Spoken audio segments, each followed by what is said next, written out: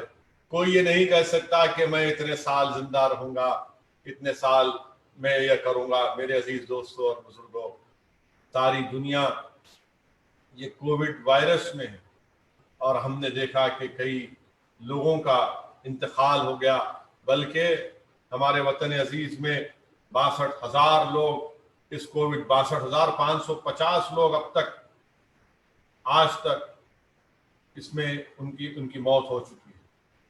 34 لاکھ سے زیادہ لوگ اس کووڈ وائرس سے متاثر ہو چکے ہیں۔ اسی لیے ہماری زندگیوں میں بہت کم وقت ہے، اور اس زندگی کے اس کم وقت کو ہم کو اچھی طرح گزارنے کی ضرورت ہے۔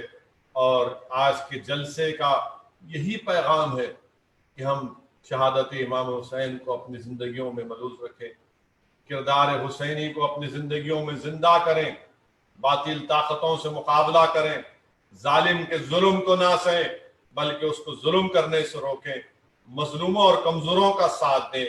میرے عزیز دوستوں اور بزرگوں، وہیں پر میں یہ بتانا بہت ضروری سمجھتا ہوں کہ درس کربلا کیا ہے، شہادت امام حسین کیا ہے۔ 3 چیزیں ہیں۔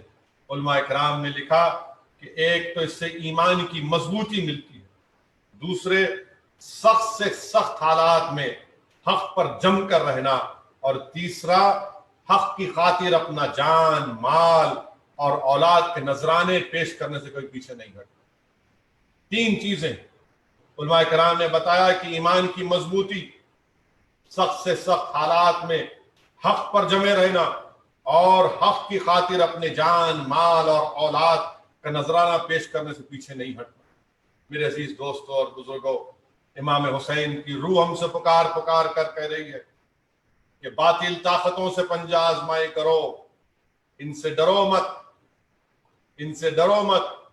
اور جب ہم اس چیز کو سامنے رکھ کر اپنی زندگیوں میں جدوجہد جاری رکھیں گے تو انشاءاللہ تعالی کوئی طاغوت، کوئی حکومت جو ظلم کرتی ہے وہ ہمارے حوصلوں کو کبھی کم نہیں کر سکے گی، اور ان کا ظلم ہم پر انشاءاللہ تعالی کچھ اثر نہیں کرے گا۔ میرے عزیز دوستوں اور بزرگوں، وہیں پر ہمارے وطن عزیز میں کئی ایسے واقعات بھی ہو رہے ہیں کہ مسلمانوں کو بدنام کرنے کی کوشش۔ آج سے 2-3 دن پہلے کسی ایک ٹی وی چینل کے ایک جوکر نے ایک حماقت کی اور کہہ دیا کہ مسلمان وطن عزیز انڈیا میں، بھارت میں بہت زیادہ تعداد میں IAS IPS IFS میں جا رہے ہیں، اور اس جوکر نے یہ کہہ دیا کہ یہ ان کا جہاد ہے، یعنی سول سروسز کا جہاد۔ آپ بتائیے کہ کتنی نفرت ہے مسلمانوں کے تعلق سے۔ اور یہ وہ شخص ہے کہ نریندر مودی کو ٹویٹر ہینڈل سے ٹیگ کیا یہ کہہ کر۔ اس کا راست قریبی تعلق ہے RSS سے، اور وہ یہ کہتا ہے کہ مسلمان جو ہے بڑی تعداد میں IAS IPS IFS میں جا رہے ہیں اور جہاد۔ آپ بتائیے کہ کتنی جھوٹ یہ آدمی کہتا ہے۔ کیا گندی سوچ ہے اس کی، کیا گندی سوچ ہے اس کی۔ آپ اندازہ لگائیے، میرے پاس اعداد و شمار ہیں، 829 لوگ کوالیفائی ہوئے ہیں، جس میں سے صرف 41 مسلمان ہیں، 41 مسلمان ہیں۔ اور یہ جوکر کہتا ہے کہ جامعہ ملیہ یونیورسٹی میں وہاں پر IAS IFS IP civil service کا کوچنگ سینٹر ہے، اور اس میں سے 30 کامیاب ہوئے۔ اور یہ جوکر کو یہ بھی نہیں معلوم کہ اس جو 30 جامعہ کہتا ہے کہ جامعہ سے جو کامیاب ہو رہے ہیں وہ سول سروس کا جہاد کر رہے ہیں۔ ان 30 میں 16 مسلمان ہیں اور 14 ہمارے ہندو بھائی ہیں۔ تو کیا یہ مسلمان جہادی ہیں اور ہندو جہادی ہیں؟ ارے نفرت پھیلانے والوں، تم آخر اتنا نفرت کیوں ہے؟ اگر 16 مسلمان جامعہ سے سول سروس میں کامیاب ہوتے، تم کو اتنا غصہ کیوں ہے اگر 14 ہمارے ہندو بھائی بھی جامعہ سے کامیاب ہوتے؟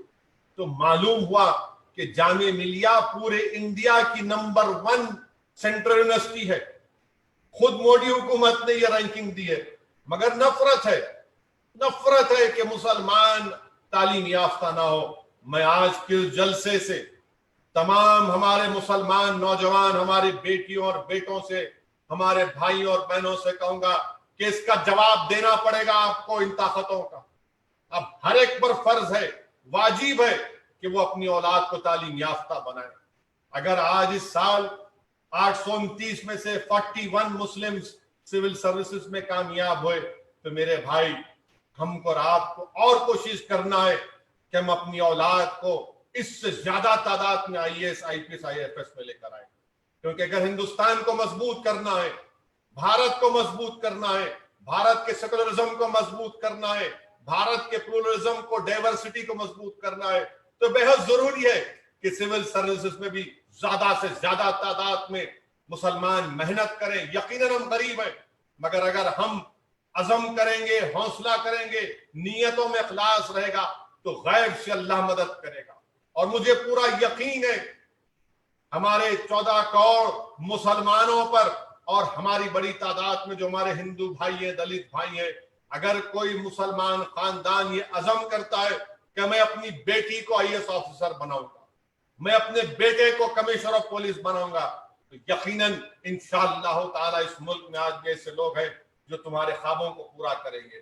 مگر بے حد ضروری ہے کہ اب ہم تعلیم کی طرف رخ کر رہے ہیں کم تعداد میں، تو ان کو غصہ جہاد سے جوڑتے ہیں.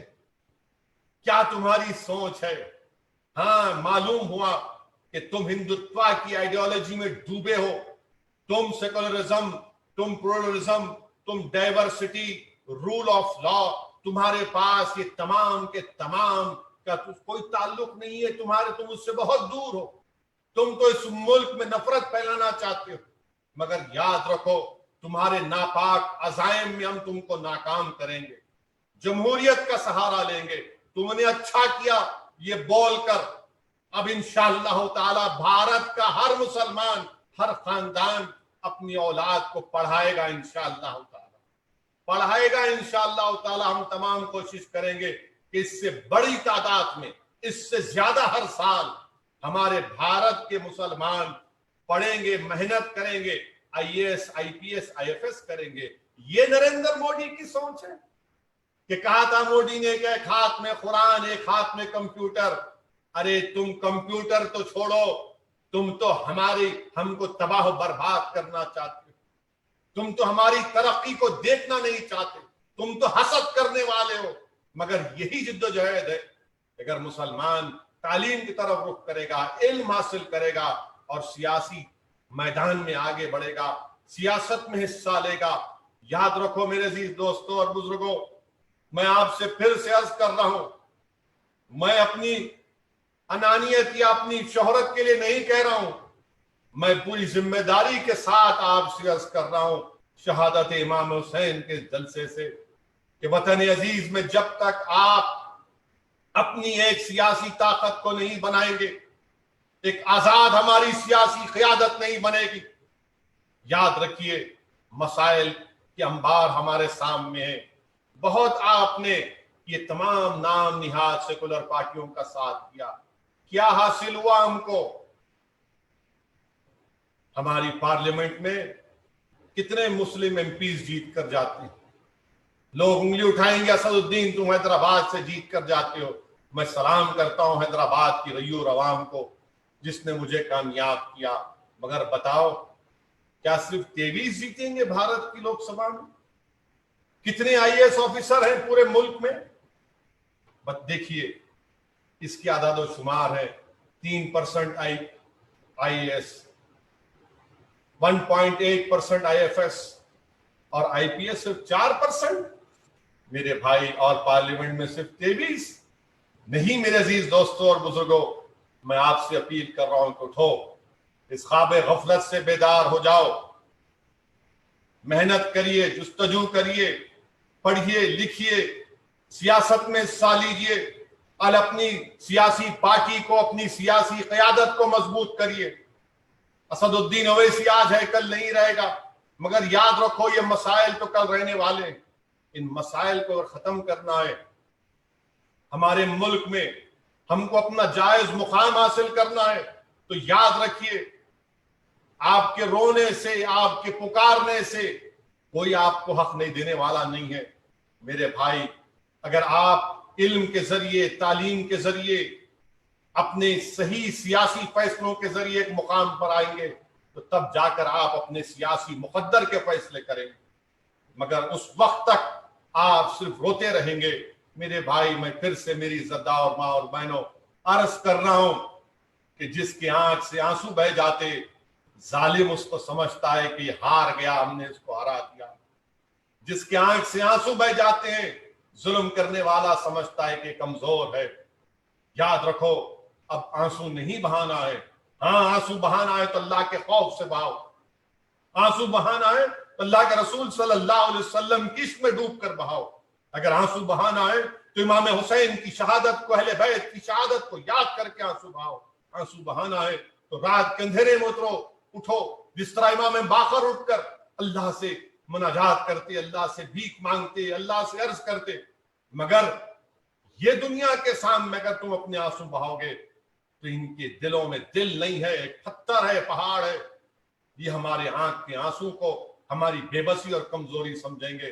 میرے نوجوانوں، یہ کل کا مستقبل تمہارا ہے، اور تمہارے مستقبل کو روشن کرنے کے لیے آج اسد الدین اویسی تم سے ایک درمندانہ اپیل کرتا ہے کہ علم کو اپناؤ، علم کو اپناؤ۔ قرآن کریم کی پہلی آیات اقرا سے شروع ہوئی، جو قرآن ہم پر نازل ہوئی، وہ کہہ رہی کہ پڑھو پڑھو پڑھو میرے بھائی، پڑھو میری بیٹیوں، خوب پڑھو۔ اس ملک کا مستقبل تمہارے سے وابستہ ہے۔ تم علم حاصل کرو، عروج حاصل کرو، تو علم سے طاقت حاصل کرو گے، اور ایسی طاقت حاصل کرو گے کہ تم اپنے مقدر کے فیصلے کرو گے۔ شاید تم سے کوئی بے باک نکلے گا، ہزاروں کی تعداد میں نکلیں گے۔ تو میرے عزیز دوستوں اور بزرگوں، میں آپ سے عرض کر رہا تھا کہ سیاسی حالات سے بھی آپ باخبر۔ 5 اگست کو ہمارے وزیر اعظم چلے جاتے ہیں، اور جا کر وہاں پر جس جگہ پر 450 سال تک بابری مسجد تھی، وہاں پر ہمارے ملک کے ہمارا وزیر اعظم اس بھومی پوجن میں حصہ لیتے۔ میں نے اس وقت بھی کہا کہ وزیر اعظم کو نہیں جانا چاہیے تھا، آج بھی کہہ رہا ہوں۔ اور ساتھ ہی ساتھ آپ نے دیکھ لیا کہ کیسے کیسے سیکولر پارٹیوں کے، نام نہاد سیکولر پارٹیوں کے چہرے پورے کے پورے بے نقاب ہو گئے۔ کانگریس کی جنرل سیکرٹری محترمہ نے کہہ دیا کہ ہم اس کا خیر مقدم کرتے ہیں۔ تمام نام نہاد پارٹیاں خاموش ہو گئی، کسی کی زبان نہیں ہلی۔ ارے سب تم مجھ پر تنقید کرتے ہیں، کرو، مجھے فکر نہیں ہے، میں میری فقیری میں شائی ہے، مجھے سیاست کے اس عروج کو حاصل کرنا نہیں ہے۔ جب تک اللہ مجھے زندہ رکھے گا میں آپ کو بیان کرتا رہوں گا۔ مگر میرا سوال ان تمام لوگوں سے ہے جو ان نام نہاد سیاسی پارٹیوں سے وابستہ ہیں، جو ان کی پارٹی کے اراکین ہیں، کیا ہوا تمہاری زبانوں کو؟ کیا تمہارے زبانوں کو سانپ سونگھ گیا تھا؟ کیوں نہیں تم آگے بڑھ کر کہے کہ اگر ایک ہی دیوانہ کہہ رہا تھا کیوں تم نہیں آئے؟ تو معلوم ہوا کہ ان کو ڈر تھا اپنے سیاسی مستقبل کے لیے۔ ارے تمہارے سیاسی مستقبل کا ڈر تمہاری منافقت کو ظاہر کرتا ہے، تمہارے بزدلی کو ظاہر کرتا ہے، تمہاری کمزوری کو ظاہر کرتا ہے۔ ارے حق کو بیان کرو نا، کیا ہو گیا تم کو؟ مگر تم خاموش بیٹھے تھے، اور مجلس پر تنقید کرنا ان کی ایک عادت بن چکی ہے کہ ہر چیز میں مجلس پر تنقید کرنا کرو۔ مگر دنیا جانتی ہے، اللہ جانتا ہے کہ کون سچائی کو بیان کرتا ہے اور کون باطل طاقتوں کے آنکھ میں آنکھ ڈال کر حق کو بیان کرتا ہے۔ میرے عزیز دوستوں اور بزرگوں، میں یہاں پر یہ بھی کہنا چاہوں گا کہ آج ہمارے ملک میں اعداد و شمار آئے